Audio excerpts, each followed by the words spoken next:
So, greetings of the day. I am Dr. C. Venkateswara Raju, Assistant Professor from Department of Chemistry, MITS, Madanapalle. So, today I am going to deliver a talk on estimation of iron in any real samples by colorimetry.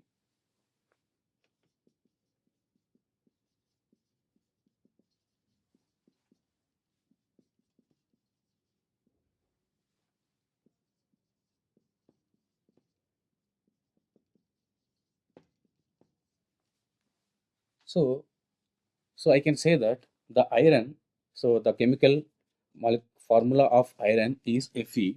So this iron, we can say it is a kind of a micronutrient. So this iron is available in human biological samples. For example, just if you see blood, the blood contains iron. So and also in not only in the humans, in any living things, so we required, so it is iron can be present. So it is very important to identify or to determine the amount of iron in any real samples. So not only in the blood, the iron can be available in variety of vegetables and fruits. So it is very important to determine or to collect the data about the iron present in the samples. So here, so one of the simple method, so I'm going to discuss, which is calling as colorimetry. So this colorimetry is a very simple method, so which can be used to identify the iron, so which is present in any kind of sample. It may be blood, or it may be in the fruits, or it may be in the vegetables. So before going to that, so just I will discuss a small introduction about the colorimetry. The colorimetry is electrochemical device, so which can be used to identify the any chemical species in the sample, so by measuring the absorbance.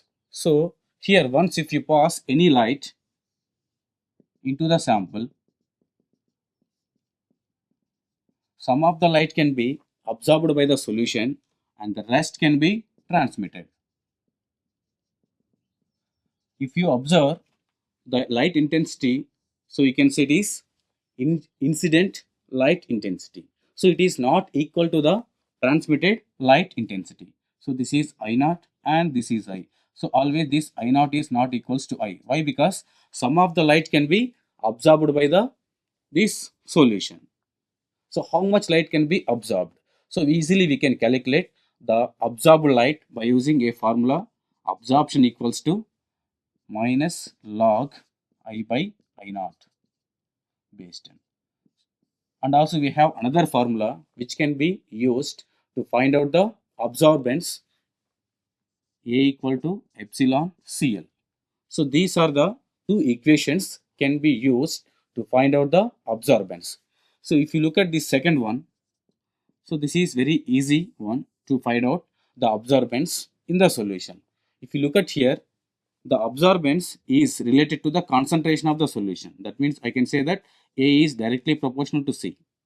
If the concentration of the solution is high, the absorbance also high. If the concentration of the solution is less, so then absorbance also less. So based on this principle, this colorimetry can be working. So how much amount of light can be absorbed by the solution? So based on that, easily we can find, so how much iron can be present in the solution. So simply I can say the basic principle behind the colorimetry is Beer-Lambert's law.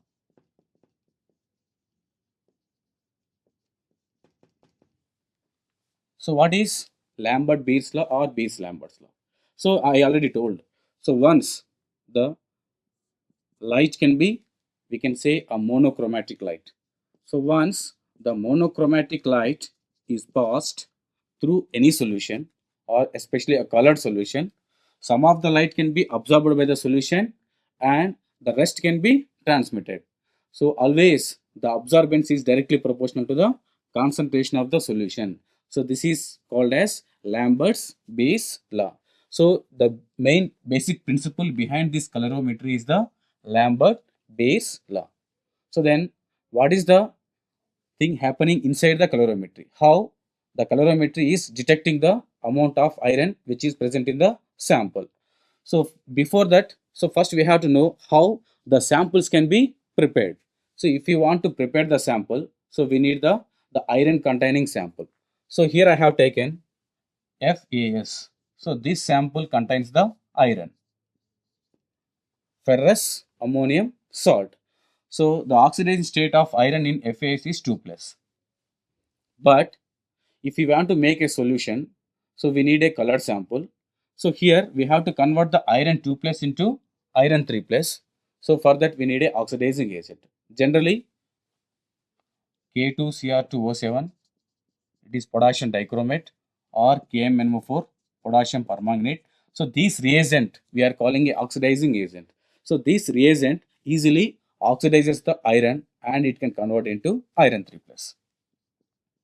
So once the iron 3 plus can be formed, if you add ammonium thiocyanate to this iron 3 plus, SCN minus, that means thiocyanate anion.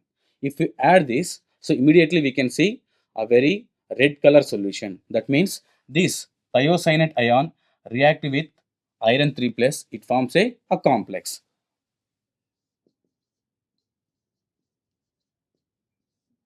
So this complex is having blood red color.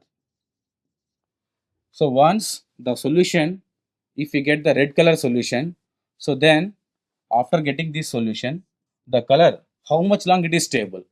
So once the complex is formed, it is not stable for long time. So after few minutes, again the color can be disappeared.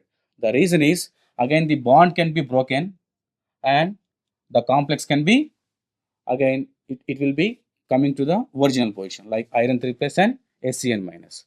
So that the color is not a permanent for long time. It is not stable enough for long time. So that we have to add additional reagent. So I can say it is a kind of stabilizing chemical or stabilizing agent. In general, nitric acid, HNO3. So this HNO3 is acting as a stabilizer, stabilizing agent. So once you add nitric acid to this complex, then the color will be very stable for long time. So once you prepare this blood red color solution, so which has the iron, so then so this sample we have to immerse in the colorimetry. So it is a kind of device. So where we are having the sample holder. So here, so once you keep the iron sample here, the light can be passed inside the instrument. It has a setup which is having the light source, and the transmitted light can be detected by this detector and it can calculate the absorbance. So based on the amount of iron present in the sample, the absorbance can be varies and the instrument calculate everything and finally it will give the amount of iron which is present in the sample. So by using this technique, easily we can find out the iron which is present in the any kind of samples. It may be in the blood, or it may be in the vegetables, or it may be in the any fruits. So then, so why we are using only this technique, colorimetry? So what are the advantages of this colorimetry? So there are so many other methods also there to identify the iron, but among those, this colorimetry is one of the easiest method. So why? Because here it doesn't require a long time. So within a short time, easily we can get the information. And also, while the preparation of the sample, we doesn't require any knowledge. So in other maybe if you go for some other techniques, so those techniques only, so some chemistry known peoples are involving in the preparation of the samples. But in this case, so the chemistry basic knowledge also not required. Just if we mix samples, easily we can get the color sample, and just we have to insert this sample in the colorimetry. The reading it shows how much amount of iron can be there. It is very easiest method, and also cost wise it is very less in the cost. So it is very cheapest very cheapest method. So that compared to other techniques, this colorimetry is very cheap and also very easy to handle. So because of this, people are mostly using this colorimetry to determine the iron. So not only this iron, by using this colorimetry, so we can determine any kind of sample. It may be zinc or it can be calcium or any some other chemicals. So whatever it may be. So we can detect all type of chemicals or metal ions, micronutrients, macronutrients, everything we can detect by using the colorimetry. So thank you very much.